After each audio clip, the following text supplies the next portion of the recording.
À mesure que l'Église de Christ approche du temps de la fin et que la puissance du Saint-Esprit agit en elle pour l'amener à la perfection et la préparer en vue de l'enlèvement, toutes les forces du séducteur et de ses légions d'esprits menteurs sont mobilisées contre les membres vivants du corps de Christ. C'est de cet assaut d'esprits séducteurs à la fin de l'économie actuelle que parle le Seigneur lorsqu'il emploie le mot séduit pour caractériser les manifestations sataniques des jours de la fin. Prenez garde qu'aucun homme ne vous séduise, dit-il, car plusieurs viendront en mon nom disant je suis le Christ, et ils séduiront bien des hommes. Matthieu 24, 4, 5.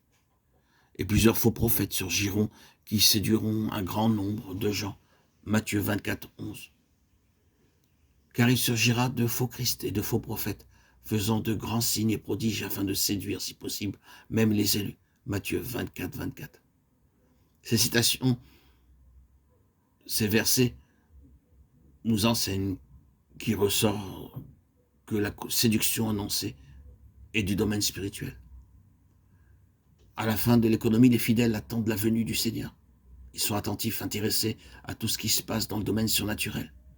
Et les esprits séducteurs se prévalent de cette expectative pour le faire tomber au piège de faux Christ, de faux prophètes, de grands signes et de prodiges où les contrefaçons sont mêlées aux vraies manifestations de l'Esprit de Dieu.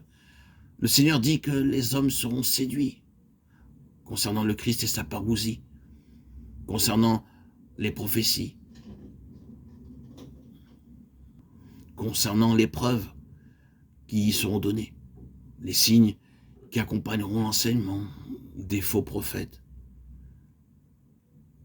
des communications du monde surnaturel transmises par des messages inspirés, des prodiges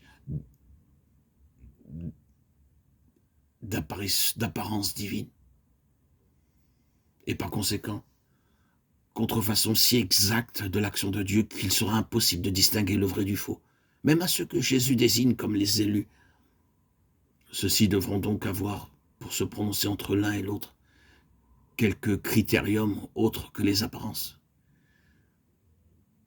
Il est bien nécessaire, si ce n'est vital, de nous maintenir dans la connaissance des Écritures, de la parole, et de ne pas rester dans l'ignorance, car c'est l'objectif de Satan et de ses légions, nous maintenir dans l'ignorance, comme il a maintenu Ève dans l'ignorance pour la tromper et la séduire.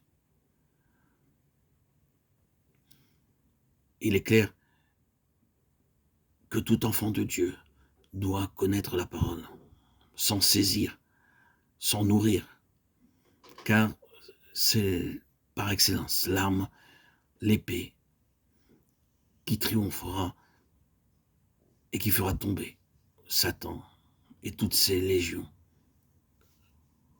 Notre arme, notre cuirasse, notre force, notre bouclier est la parole du Seigneur. Christ nous fait connaître sa parole.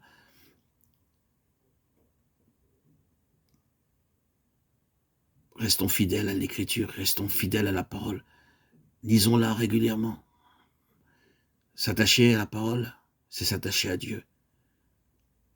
Le Verbe qui s'est fait chair, Christ.